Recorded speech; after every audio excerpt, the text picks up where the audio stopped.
Last month, stripped bare, she was a shocking face of an Italian campaign against anorexia. This is not Isabelle at her thinnest. When you look at yourself in the mirror now, today, what do you see in the mirror? A skeleton. I see a skeleton, but one on the road to recovery. Isabelle's anorexia began when she was 13. Her mother, she says, was seriously depressed, her father largely absent. She spent her childhood in isolation, homeschooled, and kept away from others. Mon enfance a été très compliquée. I had a very complicated childhood, very difficult, very painful. My mother's big phobia was that I would grow. She spent her time measuring my height. She wouldn't let me go outside because she heard that fresh air makes children grow, and that's why I was kept at home. It was completely traumatic. Trauma that crystallized into illness as she watched her mother struggle with a 70-pound gas canister. She said, "Do you know how heavy this is?" I weighed 10 pounds more, and I kept thinking, I'm heavier than that heavy gas cylinder, so I am a burden on my mother. And that's when I thought about wanting to lose weight, to stop my growth. And that's how it all began? Yes. You just stopped eating? I dropped to about 58 pounds.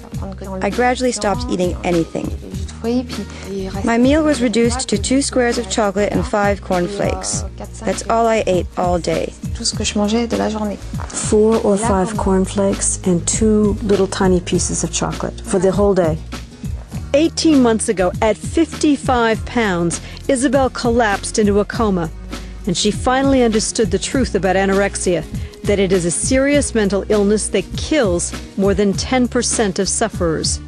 She decided she wanted to live and accepted help. She now weighs 66 pounds. I know it'll take time, but I would rather go slowly and surely rather than gain weight rapidly and then fall back into losing it again. I have to get used to how I look with more weight. To walk with Isabelle on the street is to begin to understand how others react to her, their shocked looks, even the stares. She's been accused of being a heroin addict. I have suffered enormously from the way people look at me. When I first moved to Marseille, nobody spoke to me. People stared at me. I stopped going out of my house. In cafes and bars, they refused to serve me. And that's why I refused to talk about it for such a long time. I was so afraid of people judging me. People just think you just stop eating, but that is not what anorexia is. You don't just decide from one day to the next to stop eating. It's very hard. It's real suffering, and it goes deep. But with intensive and continuing psychiatric help and good medical care, Isabelle is making progress. She's beginning to have enough strength to set goals and think about the future. I really want to have a child, and I hope my body will allow me to. My doctor says it's possible.